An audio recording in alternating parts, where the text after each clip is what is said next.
euforia deu lugar ao pessimismo no mundo dos negócios desde que o Fed, o Banco Central dos Estados Unidos, iniciou o aumento das suas taxas de juros. A alta desse mês foi de 0,75 ponto percentual, a maior desde 1994. E não foi à toa. Nos últimos 12 meses, a inflação nos Estados Unidos atingiu 8,6%, a maior nas últimas 4 décadas. E esse movimento do Banco Central contraria mais de uma década de estímulos monetários, o que, por sua vez, facilitou o crescimento da economia dos Estados Unidos. E agora, a expectativa é que nós tenhamos um movimento oposto. Em uma economia globalizada como é a dos Estados Unidos, essa mudança de cenário traz impactos em todo o planeta, em especial em países emergentes. O Brasil está preparado? Para conversar comigo sobre o risco de inflação global fora de controle e os seus impactos, Nilson Teixeira, PhD em Economia, sócio fundador da Macro Capital e ex-economista-chefe do Credit Suisse. Este é o Linha de Fogo com Hélio Beltrão de hoje. E para conversar comigo sobre o atual cenário econômico e os impactos no Brasil, Nilson Teixeira, PhD em Economia e sócio fundador da Macro Capital. Boa tarde, boa noite, Nilson. Boa noite, Luan. É um prazer estar aqui. Eu agradeço a Gazeta do Povo e também ao Hélio Beltrão pelo convite. E é uma honra estar aqui para conversar com você. Infelizmente, é para conversar sobre um cenário muito delicado, né? Porque a inflação anual nos Estados Unidos está batendo quase 9% nos últimos 12 meses e tem uma série de motivos, né? A gente teve uma pandemia, nós tivemos problemas na oferta de suprimentos, maior demanda no mercado de alimentos, combustíveis, moradia, tivemos uma guerra na Ucrânia que está em curso, que eu gostaria de saber para a gente começar, quanto esse aumento de inflação se deve a fatores externos, como os que eu citei, e quanto que é culpa do Fed? Luan, a pergunta é crucial, ainda mais nesse momento que nós passamos por um ciclo de aperto monetário na maioria dos países desenvolvidos e que países emergentes também já começaram esse ciclo até antes. Eu acho que a gente, para entender a história, tem que ir de volta para 2020, na época do início da pandemia. Naquela época, a impressão era que o crescimento econômico, no caso, a contração econômica seria imensa, né, em todos os países, lembrando que houve momentos, logo no começo, lá por volta de março, abril e maio, que havia especialistas, analistas, dizendo que a economia americana contrairia 9%, a economia europeia até 10%, o Reino Unido a mesma coisa, e o Brasil chegou-se a falar uma contração da economia próxima a 8%, 9%. Naquela época que se viu foram várias medidas de estímulo monetário, tanto com corte de juros nos países onde era possível, como também afrouxamento quantitativo, entendido como o governo comprando títulos para trazer os juros para baixo e aumentar a liquidez global. Então, aquela época era uma época de muita preocupação. O que se viu também no momento que foi aquele estímulo fiscal, aquele estímulo monetário, trouxe consequências em termos de recuperação muito mais fortes que se imaginava. Lembrando que houve um aumento muito grande no consumo das famílias, em investimentos, tanto de empresas como de famílias, e isso de uma maneira global, não foi muito concentrado nos Estados Unidos, foi uma maneira global, o que fez com que a recuperação fosse muito rápida. Lembrando que naquele momento houve um aumento do desemprego em quase todos os países, em particular naqueles onde a economia, o mercado de trabalho é mais flexível, houve um aumento muito grande do desemprego e também, com a série de estímulos, a recuperação da atividade, uma diminuição rápida desse desemprego. Então, foi muito rápido a redução do desemprego, o aumento do consumo e a recuperação. Então, o que se viu foi que ninguém imaginava que a recuperação fosse tão rápida. e que ela viesse acompanhada por um aumento inflacionário tão significativo. Então, se nós olharmos de hoje, parece até que houve erros, mas se voltarmos atrás, fica muito difícil, foi muito difícil prever esse nível de recuperação e esse aumento da inflação de maneira tão expressiva. E os fatores que você mencionou só tornaram o aumento da inflação mais surpreendente ainda. Agora a pergunta, o Fed errou? Eu não diria que errou. Como eu também acho que a maioria dos bancos centrais não se equivocaram. Agora, você sempre pode argumentar que não deveria ter caído tanto, como no caso do Brasil, ou que já teria de ter começado o ciclo de aperto monetário uma ou duas reuniões à frente, mas se nós olharmos bem, esses ditos erros são pouco expressivos e não teriam evitado que o aumento da inflação fosse tão significativo. Independente se tem culpa ou não no cartório, Nilson, o grande medo do mercado hoje é que talvez o problema tenha ficado grande demais para ser resolvido sem a gente ter uma nova recessão econômica, sem termos uma nova crise. Você concorda com essa tese? O fato é que essa recuperação levou o Fed a julgar, né, e o Fed e outros bancos centrais, que o declínio da inflação seria mais rápido e mais pronunciado. Então, se imaginava que em meados deste ano, em meados desse semestre aqui, então antes de agora, a inflação já tivesse alcançado do pico e já tivesse diminuído de forma importante. O fato é que o preço de commodities foi muito significativo e os fatores que você mencionou, que de alguma forma estão associados, por exemplo, ao aumento do preço de energia, continuou. Então, o que nós vemos hoje é que antes a ideia é que se haveria um pouso suave da economia e hoje a possibilidade desse pouso suave se tornou menos provável. Ou seja, a probabilidade de uma recessão, que antes era alguma coisa da ordem de 10%, 15%, já saltou para algo como 35%. Então, nós temos hoje um grande questionamento sobre quão rápido é a desaceleração da atividade e também quão rápido é o declínio da inflação. E são temas cuja previsibilidade é baixa. Então, é muito difícil, num momento tão incomum como esse, saber ao certo ou ter uma maior convicção desses movimentos. Por isso que é tão incerto e por isso que as decisões dos bancos centrais se tornam um pouco mais desconhecidas ou mais incertas também. Apesar dessa imprevisibilidade, qual seria o seu palpite? Hoje também me parece que o mais provável é que haja uma desaceleração mais importante da economia, motivado por um declínio mais lento da inflação. Ou seja, por conta desse declínio mais lento da inflação, seja por conta da memória inflacionária, seja por conta da persistência, os bancos centrais serão levados a apertos mais expressivos do que estão apressados hoje na curva. Se você comparar 2 semanas atrás, se imaginava que o Fed, vamos nos centrar no Fed, levaria os juros para alguma coisa como próximo a 3%. Hoje já se imagina que em meados do primeiro semestre do próximo ano, os juros já estarão a 3,75%.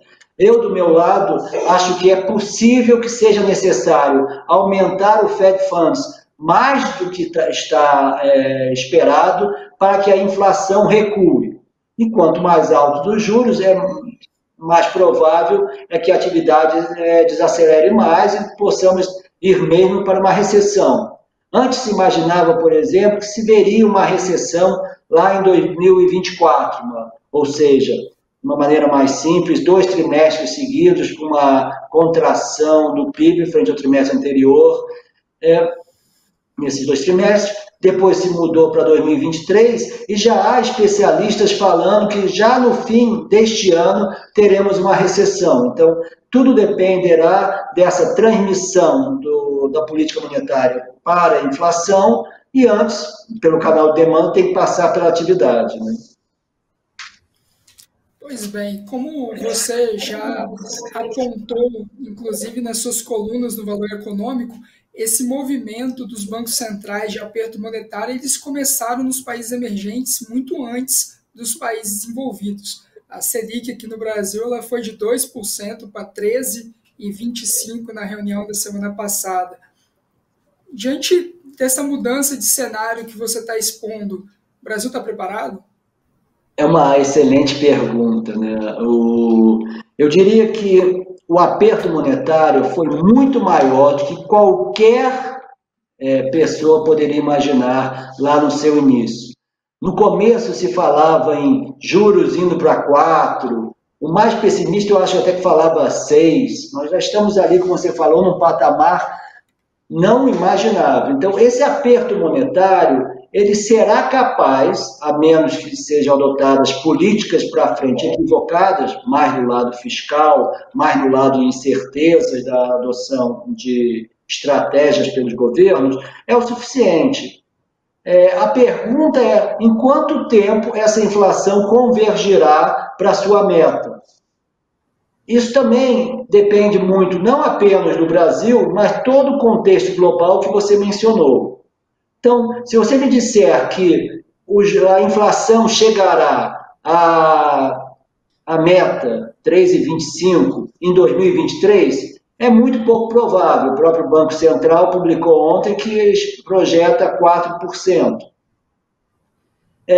Mas se você me disser, será que em 2024, 2025, mantidos os juros estáveis um período mais dilatado, a inflação alcançará esse patamar? A resposta é sim. Acho difícil que alguém chegue à conclusão que com políticas adequadas do lado fiscal, institucional, a inflação não diminua num ambiente em que os juros estão muito acima dos seus patamares de equilíbrio, ou de alguma forma que a atividade esteja abaixo do seu potencial ou em linha com o seu potencial. Então, dessa forma, nós veremos no Brasil, assim como no mundo inteiro, um aumento do desemprego nesse atual ambiente. E nós também veremos um consumo menor, né, um crescimento menor do consumo e um crescimento mais baixo da atividade.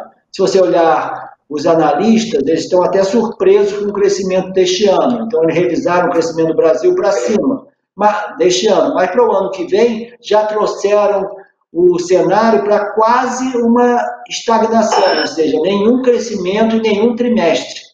Ou seja, é um cenário desafiador, mas que tende a ser acompanhado por uma menor inflação. E se o senhor estivesse sentado no lugar do Roberto Campos Neto, né, presidente do Banco Central no Brasil, o senhor estaria preocupado? Eu acho que a função de um presidente do Banco Central é sempre estar preocupado. Não há a tarefa, ficar preocupado com a inflação, com todas as condições financeiras, da solvência de bancos e por aí. Me parece que, do meu lado, eu sou um grande defensor de uma orientação prospectiva no mercado, que em inglês se fala forward guidance.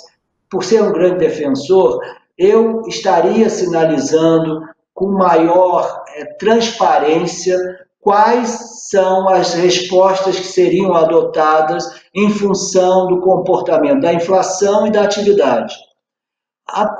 Lamentavelmente, há aqueles, inclusive no Banco Central, que entendem que esse instrumento de orientação do mercado é traduzido como uma promessa. Então, se você falou, você tem que cumprir, senão você não estará seguindo a sua palavra e você perderia credibilidade. Não é o caso. De fato, o que você orienta o mercado é baseado nas suas hipóteses, no seu cenário para frente. Se o seu cenário para frente não acontece, você tem que deixar claro, olha, o meu cenário não aconteceu, o cenário do mercado não aconteceu, então a reação não será essa. Mas eu entendo que ao fazer isso, ao dar maior transparência, você, com a credibilidade que tem, orienta melhor os mercados, traz menor volatilidade e faz com que as políticas sejam mais eficazes, né? Então, eu acho que seria esse a única diferença que eu sugeriria ou que eu adotaria se pudesse dar um palpite para os membros do Copom. Agora, olhando um pouco para o mercado de ações, você como um dos grandes gestores e investidores institucionais que nós temos aqui no Brasil, a Bolsa Americana ela caiu mais de 20% desde o pico dela em janeiro deste ano. O Brasil também, só nos últimos 30 dias, a gente teve uma queda aí de quase 10% já. Como que vocês estão olhando esse cenário? Crise ou oportunidade? Toda crise traz oportunidade, né, Luan? Mas olhando para frente, os tempos são incomuns, anormais, e é sempre muito difícil prever. Mas, do nosso lado, nós julgamos que, num ambiente em que nós esperamos um aumento de juros, com uma maior probabilidade de recessão nas economias globais, os prêmios de risco ainda são baixos e, consequentemente, ao precisarem aumentar, os preços das ações tendem a diminuir. Tomando o S&P, né, que hoje está ali em 3.700 a 3.800 pontos, não me seria surpresa se nós virmos esse índice declinando para algo como 3.400 ou 3.500, que seria compatível com juros mais elevados e com uma lucratividade menor das empresas. No caso do Brasil, nós estamos vendo ali a Bolsa acima de 100 mil pontos, 103, 104 mil pontos, enfim.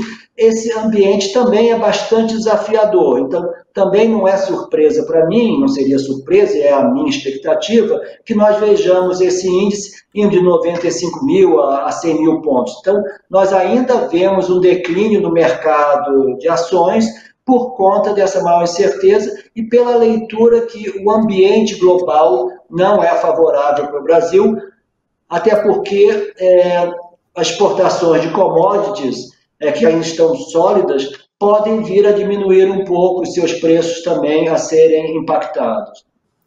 Nilson, muito obrigado pela sua participação esclarecendo um tema extremamente complexo e de grande interesse da nossa audiência. Luan, eu que agradeço e estou sempre à disposição para conversar com você e com o time da Gazeta do Povo. Obrigado. Então, até a próxima, e fica meu voto que na próxima a gente vai ter um assunto um pouco mais otimista para a gente conversar. Com certeza teremos.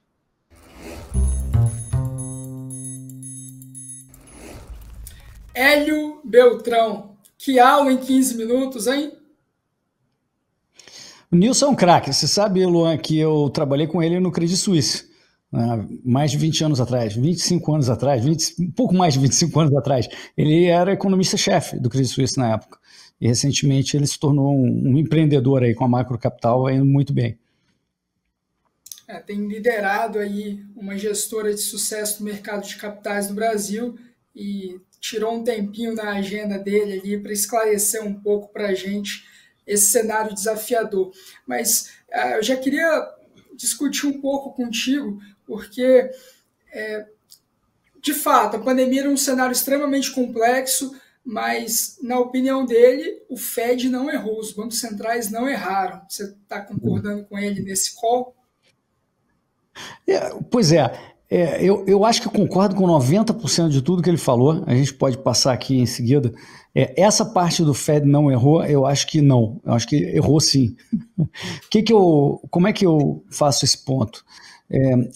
Dá uma olhada nesse gráfico que vai aparecer aí do balanço do Fed, né, da base monetária do Fed. Você vê que até 2007 a base monetária vinha crescendo num ritmo compatível com o crescimento da economia, com o crescimento do PIB. E aí, quando veio a crise de 2008, ele já saiu de um balanço de 850 bi e mais do que duplicou para 2 tri. Né? E aí veio num ritmo meio alto, já alcançou logo 4 tri, já dobrou de novo logo em seguida com a introdução do tal do QE, né, que é o Quantitative Easing, que é o afrouxamento monetário, ou seja, uma injeção mais forçada de liquidez no mercado. E aí, quando veio a crise de 2020, da pandemia, aí eles soltaram completamente, abriram as torneiras monetárias e saiu de 4 tri a base monetária para 9 tri atuais, né? Quase 9 tri, 8,9 tri hoje. Né? E agora está começando a estabilizar e vai começar a diminuir, porque o Banco Central americano anunciou que vai deixar que os títulos que dão lastro a esse dinheiro sejam resgatados. Quando o Tesouro pagar, ele vai cancelar esse dinheiro, que é o que eles estão chamando, Luan, de quantitative tightening, né, do apertamento monetário, ao contrário do afrouxamento monetário, é o aperto monetário.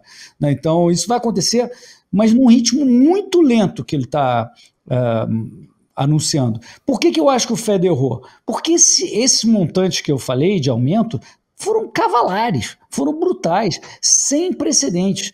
E mesmo que você olhe, não a base monetária, mas esse outro gráfico que vai aparecer, que é o M2, você vai ver que a partir de 2020 acelerou a quantidade de dinheiro agora na economia.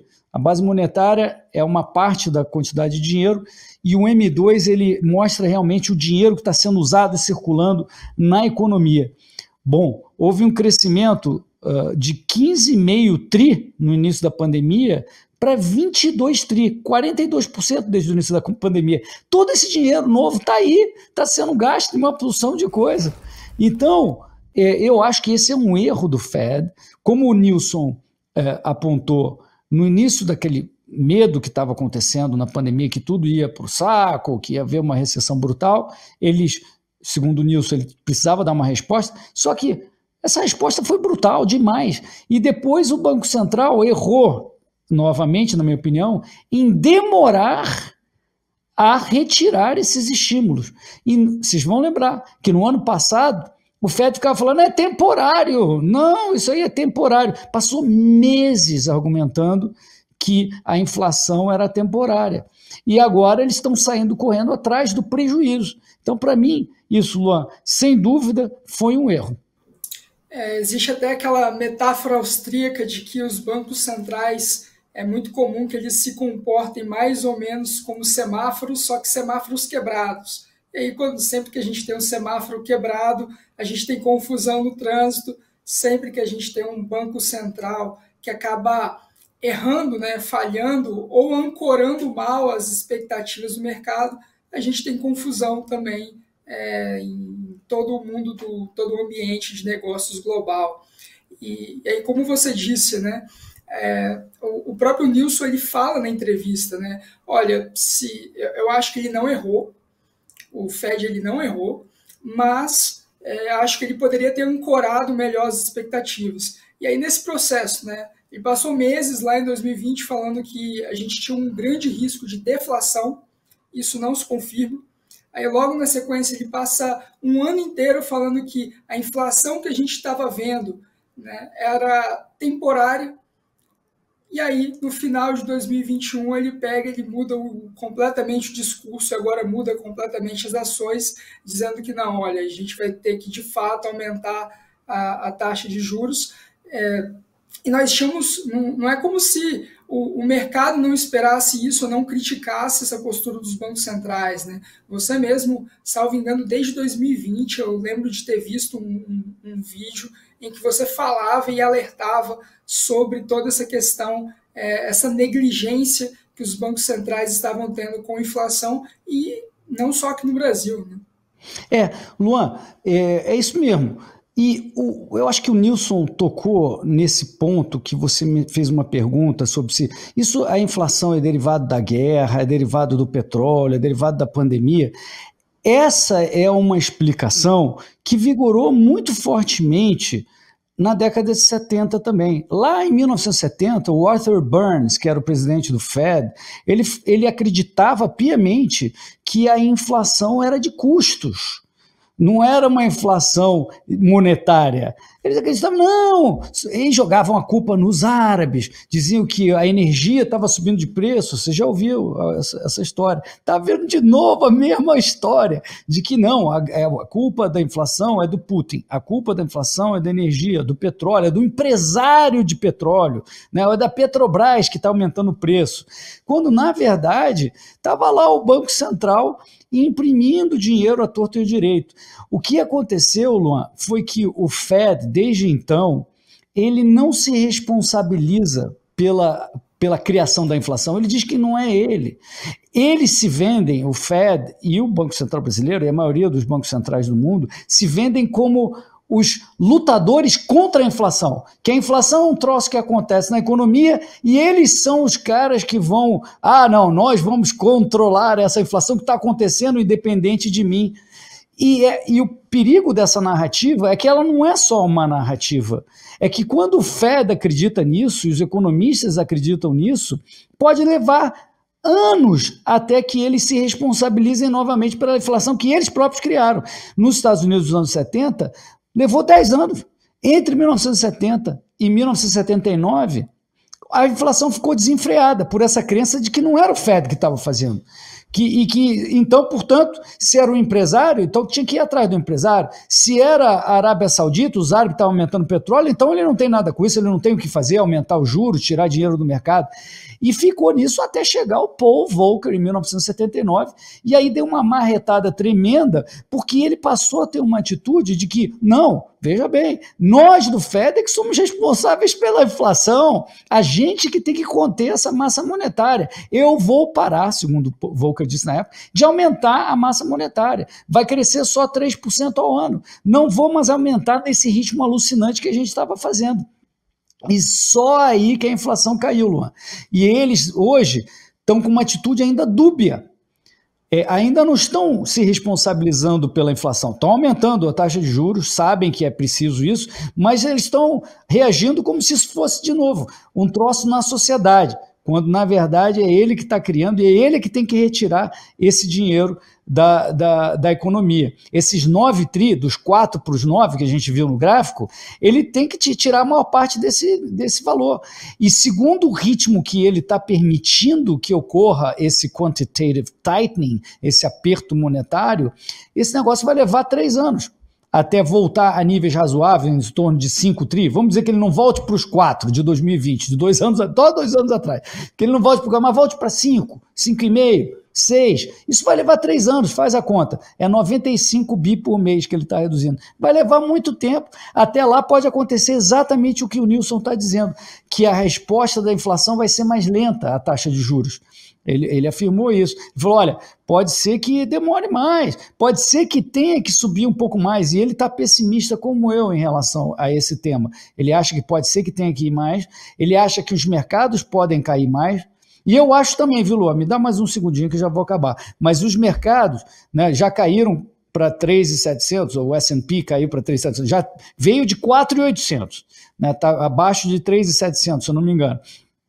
Então, já caiu mais de 20%. Mas sabe quanto estava no segundo semestre de 2019? Na média, 3 mil. Por que não pode cair mais 20% para 3 mil? Pode cair. E sabe quanto estava em 17, 18? Em 2017, 18? Em torno de 2.500. Você voltaria 5 anos. Normalmente, quando a gente tem crise no mercado acionário, volta 5 anos, volta 6 anos, volta 7 anos. Não vejo por que, se realmente o Fed continuar atrasado, né, que a gente não vai ter um problema maior.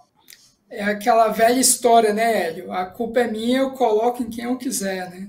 Mas, independente de quem seja a culpa, que é o que a gente está discutindo aqui, uma preocupação muito forte que eu tenho é como que fica o brasileiro no meio de toda essa confusão que foi armada, né? Porque a economia brasileira ela é como se a gente estivesse uma locomotiva, a locomotiva ela é puxada pela economia global e o Brasil está em um vagão, né? Então, assim, é muito difícil que a economia brasileira cresça em um ambiente hostil de crescimento global, de falta de crescimento global, né? Então, e aí qual que é o impacto que a gente tem disso, Hélio?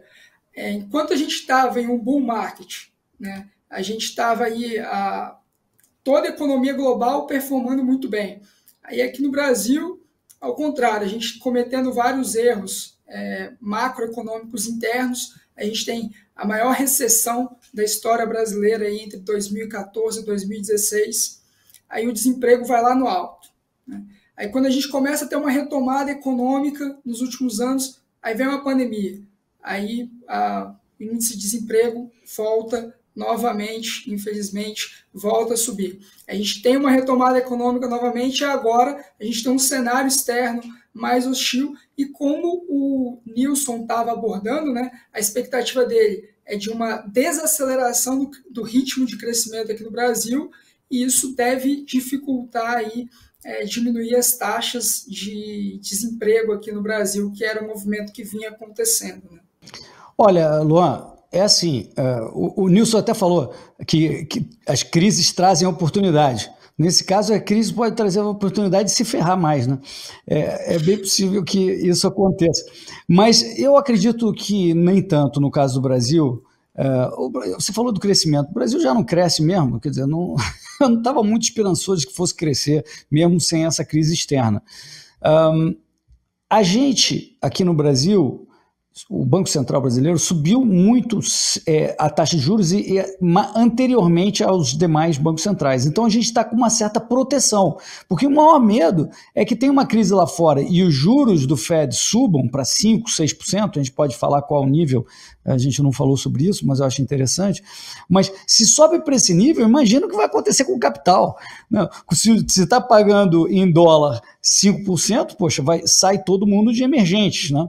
Mas o Brasil hoje está pagando 13,25% e a inflação está com cara de cair, né? No segundo semestre a inflação vai ser bem mais baixa, né? Então a gente está com o famoso carry positivo, né, em relação aos juros americanos.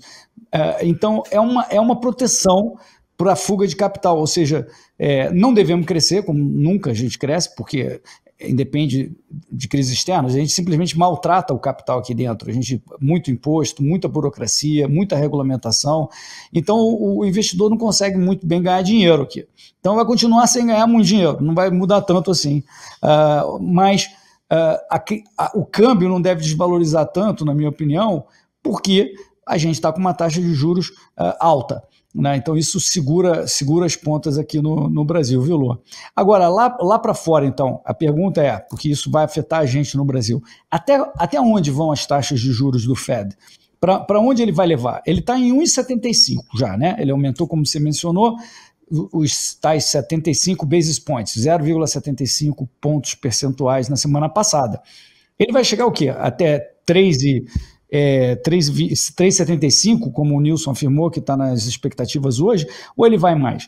A minha expectativa, Luan, é de que a inflação não vai ceder enquanto a taxa de juros do Fed não ficar superior à inflação projetada em 12 meses. Os próximos 12 meses. E a inflação projetada para os próximos 12 meses nos Estados Unidos está no nível de 6,5%. Então, se fosse hoje, a taxa do Fed Funds, para conter essa inflação, já teria que estar acima de 6,5%. É possível que essa expectativa inflacionária caia à medida que o Fed continue subindo a taxa de juros? É possível, mas vai cair para quanto? Para 6? Para 5,5%? Ou seja, ainda falta um caminho razoável. Eu suspeito que se o Stanley Fischer, que previu 6% de taxa de juros, ou se isso aqui que a gente está falando, de o Fed Funds chegar acima de 5%, isso aí vai ser devastador para os preços de ações, não só no Brasil, mas lá fora principalmente, né? Então, de novo, eu não vejo por que não pode voltar para a média do segundo semestre de 2019, 3 mil pontos de S&P, mais 20% de queda em relação a hoje. Não vejo por que não. Acho que se a inflação não ceder logo, que é um ponto do Nilson, ele acha que ela não cede tão rápido, que ele vai precisar ter apertos mais substanciais no Fed Funds, pode chegar lá sim. Diante de tanta complexidade no cenário, são cenas aí dos próximos capítulos e a gente continua acompanhando aqui e informando. Hélio, muito obrigado e até a semana que vem. Até a próxima, Luan. Obrigado, pessoal.